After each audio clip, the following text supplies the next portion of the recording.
journalist, social commentator, opinion shaper and author of 17 books, the latest one being Shobhaa at 60.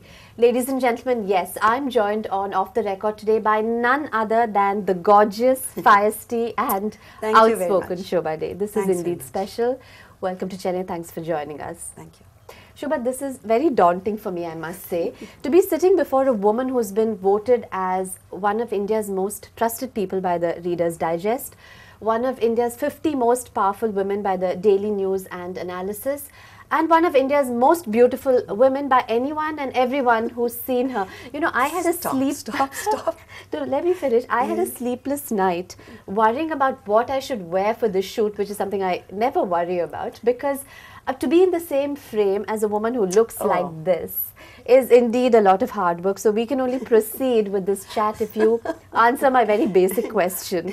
Have you, or rather, can you ever look disheveled? Is that humanly possible? You should ask my kids and my husband and all those visitors and kids, friends who come to our home and catch me at my Harridan best, which is every day because I work from home. I work off my dining table, which I wish I could carry with me and travel with me. And believe me, it's not a pretty sight. So, yes. I find that hard to believe, but you know, let's take my word for it. I thought the launch went off very well. Shobhaa Dey had Anita Ratnam and Jayanti Natarajan sharing the dais with her, and I was thinking you couldn't have chosen two more beautiful, strong and intelligent women. The whole idea was to not trivialize the content of the book by making it yet another, oh, you know, she's so pretty, she's so, all of that, because the book is really not about just looking good. It's about accepting age and accepting yourself in a very ageist world, which can be and often is very cruel to women. So I wanted two women, they're younger than I am, but we all get to 60 at some stage, they will too. Who are again comfortable in their own skin, are very articulate and represent something, who have made something of their lives. Anita, through her dance and her creativity and how marvelously articulate she is, and Jayanti, of course, is a powerful and hard to ignore political force. I didn't want to glamorize the content or the book, and at the same time I wanted the conversation to be of a certain caliber and to be lively and all of that without it turning into a sort of stodgy. And also I didn't want it to be a kind of a mutual fan club. So the dynamics worked just great, and of course Chennai is very hard to impress, but I think we did okay. Now, we Chennaites should feel very flattered because Shobhaa says that this is one of her scariest book launch destinations. When were you here last for Surviving Men? No, for Superstar India, which was a couple of years ago. And I've done at least 5 book launches out of the 17 books, maybe more, in Chennai, and almost at the same venue, because I have a special attachment to the Taj group and Taj Coromandel in particular. It's a lucky venue for me, but it is true.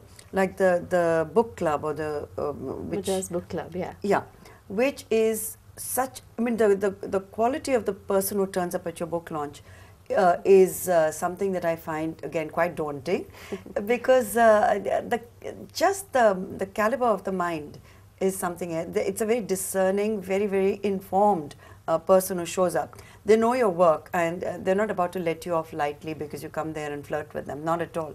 So the questions are always challenging. There's a lot of content. I was telling my daughters this morning, and they were asking me what was so special about last night, and I was telling them exactly what was so special.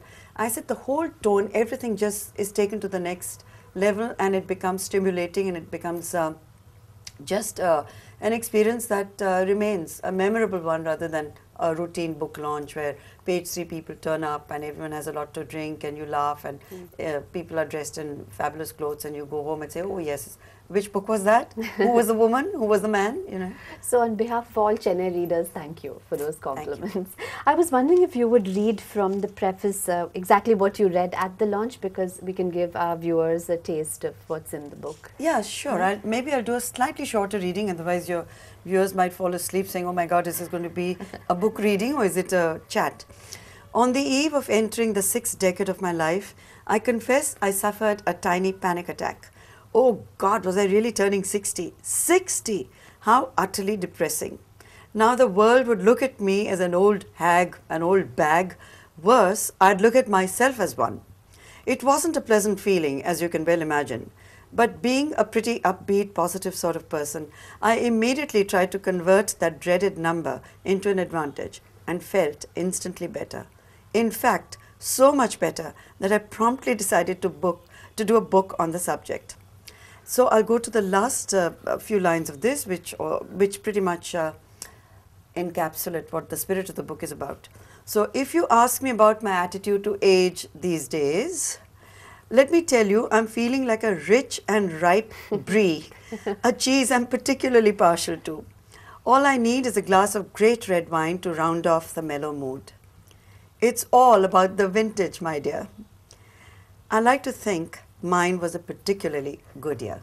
Thank you, Shobhaa. You know, I like the metaphor you used yesterday. Shobhaa said that age is like a cage. So it really depends on you whether you want to stay within its confines or whether you want to break free of its shackles and take charge of how you look and feel. So will you elaborate on that? I feel it's cultural conditioning, and particularly in patriarchal societies such as ours, conservative societies, a woman is seen in very specific assigned roles. For each stage of her life, there is this role which you have to conform to. If you try and break loose, and I broke loose at 17, so I've pretty much broken the mold all my life. Society can be very hostile and not at all accepting. And somehow 60, a woman at 60 in India, or anywhere in the world for that matter, but more so here, I've said it in an interview this morning, that a woman at 60 with attitude spells nothing but trouble for society. She's just seen as a very threatening creature who's going to lead to some kind of a revolution or a change in mindset where other 60-year-old ladies might decide, you know, if she can do it, I can do it. But that's the whole point. Of course they can. It's only the restrictions that are imposed by themselves, on themselves, or by their family or society at large. And it's really not such a terrible thing to want to put yourself first at 60 when you spent pretty much your whole life catering, nurturing and looking after family and kids, which is very gratifying, very fulfilling. But surely you're entitled to some time which you call me time. And I think that should begin at 60. You know, Anita, to quote Anita Ratnam at the launch, she said that you address these issues in your book, the M, the B, the L, the S and the F, which is menopause, Botox, food, love and sex. And you said that what's alarming today is that more and more younger people are getting paranoid about the way they look but not the way they feel, and they go in for artificial surgical procedures. They have ruinously destructive workout regimens and bad eating habits and so on. Ours is a very young target audience. We cater to a very young target audience. So would you like to sort of say a few cautionary words and stop them from going berserk? Yes, someone asked me recently that what would your message be to very young people today in the context of accepting your self-image. And I said, go slow, and I really mean it, because it's a kind of frenzied and frenetic activity. They want to pack their lives with, I mean, every microsecond has to be sort of accounted for. I see it with my own children, the younger too. And I find that terrifying in terms of what it does to their health. And it's also the imaging that popular media imposes, whether it's the size 0, and even Kareena has turned her back on it. But there's a whole generation that's growing up wanting to look like Kareena Kapoor and the size 0, which in any case is mythical, unrealistic, and you're punishing your systems in a way that is going to damage you long term. So it's not just the physical systems, but mentally and emotionally. I feel there is such an onslaught on the young, and they are almost self-destructing because the stress levels are so high, expectations are so high, the expectations that are actually placed on themselves. So go slow is not such a bad thing. You know, you have your whole life ahead of you. Take it as it comes.